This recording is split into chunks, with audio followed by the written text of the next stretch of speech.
शदीद सर्दी के दरमियान वादी भद्रवाह के मुख्तलिफ इलाकों के मकीनों को गैर तयशुदा कटौतियों की वजह से बिजली की फराहमी में शदीद कमी का सामना है। मुकामी लोगों का कहना है कि जब इन्हें सर्दी से लड़ने के लिए बिजली की अशद ज़रूरत होती है तो वो बिजली की बंदिश से बड़ा ही परेशान हो जाते हैं। भद्रवाह के एक रिहाइश ने कहा कि इलाके में सिर्फ 4 से 5 घंटे तक ही बिजली फराहम की जाती है। इन्होंने मज़ीद ये भी कहा कि बिजली की कटौती को गैर मुतवक्का है, जिसकी वजह से इनके लिए अपने रोज़मर्रा कामों की मंसूबाबंदी करना और इसके मुताबिक तैयार रहना मुश्किल हो जाता है। पेश है हमारे नुमाइंदे कामरान खान की भद्रवाह से तैयार की हुई ये रिपोर्ट। में यही प्रॉब्लम्स देखी हैं। इसी तरह देहात को दरदर होते हुए देखा है, परेशान होते हुए देखा है। आज अगर किसी गांव में एक दिन लाइट आ जाती है तो 2 दिन तक वहां पर कोई ठीक करने वाला नहीं होती। ये आज की बात है जब मौसम ठीक है। तो उस वक्त क्या होगा जब बर्फ़ होगी, जब बारिशें बहुत ज़्यादा होंगी। तो मैं बार बार कहता हूँ कि अब टाइम आ चुका है जहाँ पर हमें थोड़ा इन सिचुएशंस को, ये डिपार्टमेंटल इश्यूज़ जो हैं, मैं कहता हूँ कि हम सारे लोग तो इसमें डिपार्टमेंट के, इलेक्ट्रिसिटी डिपार्टमेंट के इन्वॉल्व नहीं होंगे, लेकिन जो इन्वॉल्व हैं, जो इस चीज़ को होने देते हैं या जिनको लगता है कि ये काम हम पहले करना चाहिए, वो प्रॉब्लम होने के बाद में होता है, तो मुझे लगता है टाइम आ गया कि हम लोगों को सोचना चाहिए, समझना चाहिए, क्योंकि हम अब इससे ज़्यादा बर्दाश्त नहीं कर सकते। हम बच्चों की एजुकेशन पे कंप्रोमाइज़ नहीं कर सकते। हम देहात में जो हमारे लोग हैं, जो इस वक्त परेशान हाल हैं बिजली की वजह से, इलेक्ट्रिसिटी की किल्लत की वजह से, आप बिज़नेस सेक्टर देखें किस तरह से जो है इसका शिकार हुआ है। ख़ास करके एजुकेशन की बात करें, आज ऑनलाइन एजुकेशन है, तो ऑनलाइन के लिए अगर आपके बच्चों को लाइट नहीं है तो वो मोबाइल कैसे चलाएंगे, वो लैपटॉप कैसे चलाएंगे, वो डेस्कटॉप पे कैसे आपके ऑनलाइन एजुकेशन जो है हासिल करेंगे। तो मुझे लगता है कि अब टाइम आ गया है और जो ये डिपार्टमेंट के अंदर जो ये लोग हैं, कुछ लोग जो हैं जो ये फेसबुक पे आके या कुछ चीज़ें करने की कोशिश करते हैं कि हम बहुत काम करते हैं, मुझे लगता है टाइम आ गया है कि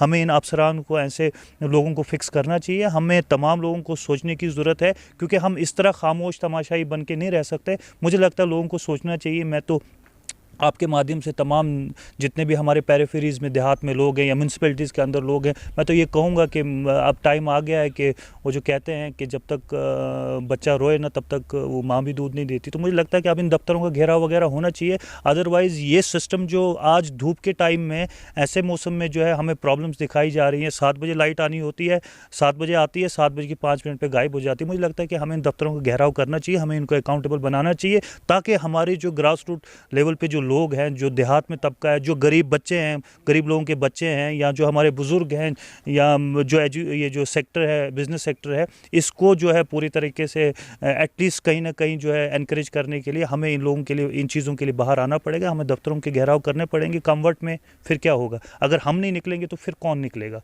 तो मैं तो यही चाहता हूँ कि डिपार्टमेंट को भी इस चीज़ पर सोचना चाहिए, और अपनी इनएफिशिएंसी में जो उनके पास कुछ लोग हैं, डेडवुड्स हैं, तो मैं तो ये भी अपील करूँगा कि ऐसे ऐसे लोगों को तो वीड आउट करना चाहिए, या जो डेडवुड्स हैं इनके खिलाफ कार्रवाई करें, या तो हमें जो है इलेक्ट्रिसिटी इन टाइम जो है लोगों को पहुंचाई जाए। हम अनशेड्यूल्ड पावर कट की बात नहीं करते हैं, हम कहते हैं कि जो शेड्यूल्ड पावर कट है वो हो, उसमें करें आप, हम आपके साथ हैं। लेकिन जब अनशेड्यूल्ड में जब आप दोबारा से इलेक्ट्रिसिटी लेते हैं तो उस चीज़ को हम बर्दाश्त नहीं करेंगे, ना हमारी आवाम बर्दाश्त करेगी। मुझे लगता है आने वाले दिनों में हम इस पर कोई ना कोई जो है कदम उठाएंगे। कटौती की बात कर रहे हैं तो कटौती मुझे कहीं नज़र नहीं आती है। अलबत्ता ये देखना पड़ता है कि लाइट जो है वो कितने घंटे आती है। अगर कटौती की बात की जाए तो 24 घंटे में से 1, 2, 3 या 4 या 5 घंटे आप रखो, 6 घंटे भी रखोगे कटौती हो सकती है। लेकिन यहाँ जो है आलम ये बना हुआ है कि लोगों को जो है मिनट मिनट करके जो है कैलकुलेशन करनी पड़ती है। मिनट मिनट जोड़ के जो है वो कुछ घंटे ही बनते हैं। जब लाइट आती है 10 मिनट आएगी, उसके बाद 2 घंटे चली जाएगी, उसके बाद 10 मिनट आएगी, 3 घंटे चली जाएगी। रातों को, दिन को लाइट का कोई पता नहीं होता है कि लाइट कब आई, कब चली गई। मैं समझता हूँ कि ये सिर्फ भद्रवाह की ही बात नहीं है। जहाँ तक हमारे सुनने में आया है कि पूरी जो हमारा ईस्ट वाइड डिस्ट्रिक्ट डोडा है, यहाँ बिजली का निज़ाम ऐसे ही बिगड़ा हुआ है। और ख़ास करके भद्रवाह, भद्रवा में जो है सिस्टम ये है कि थोड़ी सी हवा चली, थोड़ी सी बारिश पड़ी तो 33 केवी में फॉल्ट आ जाता है, 33 केवी के जंपर उड़ जाते हैं, 33 केवी की डिस्कें जो हैं वो क्रैक हो जाती हैं और जो है 6-6, 7-7 घंटे, 10-10 घंटे लगते हैं जब उसको रिपेयर करने में। तो इस सर्दी के मौसम में जो है लाइट लोगों के लिए एक सहारा होती है। कमरे में एक बल्ब जल रहा है तो उनको थोड़ा सा सहारा होता है कि नहीं यार लाइट है, हम कुछ ना कुछ कर लेंगे। लेकिन इस वक्त जो है लोग बड़ी परेशानी में जी रहे हैं और ख़ास करके स्टूडेंट्स जो एग्ज़ाम के लिए प्रिपेयर हो रहे हैं, जिनको पढ़ना है उनके लिए तो बड़ी मुश्किल है। क्योंकि मैं आपको बताना चाहूँगा कि भद्रवा एक ऐसी जगह है जहाँ मैक्सिमम लोग जो हैं वो लाइटनिंग के लिए बिल्कुल बिजली पर डिपेंड करते हैं। जब उनके घर में बिजली चली जाती है तो उनके घर में लाइट नहीं होती है, अंधेरा होता है, उनके बच्चे पढ़ नहीं पाते हैं, जो कि हमारे बच्चों के फ्यूचर के साथ बहुत बड़ा खिलवाड़ है। तो इसमें जो है डिपार्टमेंट को मैं समझता हूँ कि डिपार्टमेंट को जो है इस और ध्यान दे के जो है बिजली का निज़ाम दुरुस्त करना पड़ेगा। नहीं तो मुझे लगता है कि 1 या 2 दिन में भद्रवा के तमाम लोग जो हैं वो सड़कों पर आ जाएंगे और डिपार्टमेंट के लिए जो है वो संभालना बहुत मुश्किल हो जाएगा। झूठे दावे करके, खोखले दावे करके यहाँ कुछ नहीं होने वाला है। ग्राउंड पे काम कीजिए, चाहे वो बिजली डिपार्टमेंट के आला अधिकारी है, चाहे वो जो है हमारी एलजी एडमिनिस्ट्रेशन है। झूठे वादे करके अखबारों में ये देखे कि चनाब वैली में जो है 24 घंटे बिजली दी जाएगी, यहाँ तो 24 मिनट बिजली नहीं होती है। तो हम जो है इसकी पूरी निंदा करते हैं और हम जो है ये चेतावनी देना चाहते हैं कि जल्द ही बिजली का निज़ाम अगर दुरुस्त नहीं किया गया तो भद्रवा के लोग जो हैं वो सड़कों पर आ जाएंगे और जो है एडमिनिस्ट्रेशन के लिए संभालना मुश्किल हो जाएगा। एज़ फार एज़ 33 केवी के कंसर्न में मैं आपको बताऊं, हमारे जो अनशेड्यूल्ड कट्स हैं वो 33 केवी की वजह से नहीं हो रहे हैं, वो हो रहे हैं जो आपके 11 केवी फीडर्स हैं वो ओवरलोड हैं, उसकी वजह से अनशेड्यूल्ड कट्स आ रहे हैं। से जो क्या कहते हैं आपका फीडर मेरा विंटर समर में 120 एम्पेयर जाता था, वो आज की डेट में 300 एम्पेयर जा रहा है। मोर देन 100% उसको मान लो 150% इंक्रीज़ हो गया है। उस इंक्रीज़ लोड होने की वजह से क्या होता है, हमारी जो कैपेसिटी है मान लो 33 केवी कंडक्टर की, जो हमारे dog conductor right from Khaleni to Bhadrava बिछा हुआ है, उसकी कैपेसिटी है 15 मेगावाट। और हम अगर उस पर लोड 16 या 17 मेगावाट डालेंगे तो उसकी आपका जंपर सड़ जाते हैं, वो आपका कंडक्टर स्नैप होता है। वो एक डेली रेगुलर नहीं है, वो भी एक रेगुलर प्रोसेस नहीं है। मान लो मंथ में आपका 1 या 2 बार वैसा होता है। बाकी जो भी आप महसूस करते हैं कि कटेलमेंट हो रही है, फोर्स कटेलमेंट, स्पेशली फोर्स कटेलमेंट की बात करूं, वो ये है कि ओवरलोड होने की वजह से अगर हम यहाँ से आपका फोर्स कटेलमेंट ना करें तो खलेनी से पावर चली जाएगी, जिसकी वजह से क्या होगा, हमारा पूरा एडिशनल डिस्ट्रिक्ट भद्रवा है वो अंधेरे में हो जाएगा। जबकि हमारा जो शेयर बनता है, मैं आपको बताऊं थोड़ा सा डिटेल में, जो हमारा 33 केवी का शेयर बनता है खलेनी से, वो हमारा 14 मेगावाट से, जबकि हम 15 मेगावाट वहाँ से 15 से 16 मेगावाट ड्रा कर रहे हैं। और आज की डेट में अगर आप देखेंगे, मैंने स्टेशन वाइज एक डिटेल बनाई है जिसमें मेरा सिर्फ डंडी स्टेशन, जो मेरा डंडी स्टेशन है, इसकी मेरी रिक्वायरमेंट है 20 मेगावाट। जितना मेरे को पीछे से 14 मेगावाट्स मिल रहा है या 15 मेगावाट्स, उससे भी ज़्यादा मेरा सिर्फ एक ही स्टेशन है। उसके बाद आप भाला स्टेशन पे जाइए, 7 मेगावाट उसकी डिमांड है। आप क्या कहते हैं दलैया स्टेशन पे जाइए, उसमें मेरा 5 मेगावाट डिमांड है।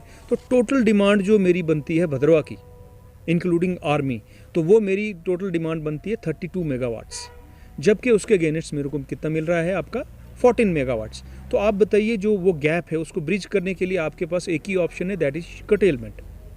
वेज एज आप कंपैरेटिवली आप ठाठरी से कंपेयर कीजिए, डोडा से कंपेयर कीजिए, हमारा कटेलमेंट शेड्यूल जो है वो उनसे भी कम है। सर कल ही जो है एक नया रिवाइज्ड कटेलमेंट शेड्यूल जो आया है, क्या उम्मीद की जा सकती है कि अब जो है अनशेड्यूल्ड कट्स नहीं होंगे? क्या उसमें कोई जो है लोगों की एक्चुअली लाई बाकी तो सेम है, बट जिनको जो दिन में जो आपका 1.5 घंटे का कटेलमेंट था उसको हमने थोड़ा बढ़ा के इंक्रीज़ किया, उसको 2 घंटे का, और शाम का आपका 1.5 घंटे का। और पहले हमारा कटेलमेंट शेड्यूल आपका 9:30 पे कंप्लीट हो जाता था। अब आज की डेट में आपका जो 9:30 से 11 बजे तक अब लास्ट कटेलमेंट शेड्यूल है, उसी में हमें फोर्स कटेलमेंट मैक्सिमम ऑब्जर्व की होगी, जो मेरे एंड से है। बट जो आपका SLD से कोई कट आता है या कोई आपका TLMD उधमपुर से कोई कटेलमेंट आती है, वो इसमें इंक्लूड नहीं है। उस चीज़ को मेरी पर्सनल मतलब स्टेशन की अपने भद्रवा की कटेलमेंट को अवॉइड करने के लिए, फोर्स कटेलमेंट को अवॉइड करने के लिए हमने इसको 9:30 से 11 PM किया है, सो दैट थोड़ा सा पब्लिक को रिलीफ हो, जो 15-20 मिनट की एक्सेस उनको कटेलमेंट हो रही थी वो इससे अवॉइड हो जाएगी। तो आने वाले समय में अनशेड्यूल्ड कट्स नहीं होंगे, क्या आप ऐसा एश्योर कर रहे हैं? मैं आपको बताऊं, आज मौसम अच्छा है, ये हमारी गुड लक है कि मौसम अच्छा है, अभी तक बर्फ़ नहीं पड़ी, तो अभी मेरे जो फीडर्स हैं वो बहुत ज़्यादा लोड कंज्यूम कर रहे हैं। अगर आपकी बर्फ़ पड़नी शुरू होगी, जो फीडर आज की डेट में मेरा 280 या 270 एम्पेयर ले रहा है, वही फीडर आपका 300 प्लस हो जाएगा। तो मैं आपको एश्योर नहीं कर सकता हूँ कि नहीं होगी। हाँ, जब तक मौसम अच्छा है तब तक अच्छा है, फिर हो सकता है हमें उस शेड्यूल को फिर से रिवाइज़ करना पड़े, 3 ग्रुप्स को कन्वर्ट करके 2 ग्रुप्स में लाके फिर 2 घंटे आएगी, 2 घंटे जाएगी। जब तक हमारा चलता है सिस्टम तब तक हम चलाएंगे, अदरवाइज़ अगर ज़रूरत पड़ेगी तो फिर से हम सिस्टम को, इसको कटेलमेंट को रिवाइज़ कर देंगे। Thank you sir. शदीद सर्दी के दरमियान वादी भदरवा के मुख्तलिफ इलाकों के मकीनों को गैर तयशुदा कटौती की वजह से बिजली की फराहमी में शदीद कमी का सामना करना पड़ रहा है। हर बार की तरह क्या इस बार भी भदरवा के मकीनों को इस इंतहाई सर्दियों के वक्त में अंधेरे में रहना पड़ेगा? ग्रोइंग कश्मीर के लिए भदरवा से मैं कामरान खान।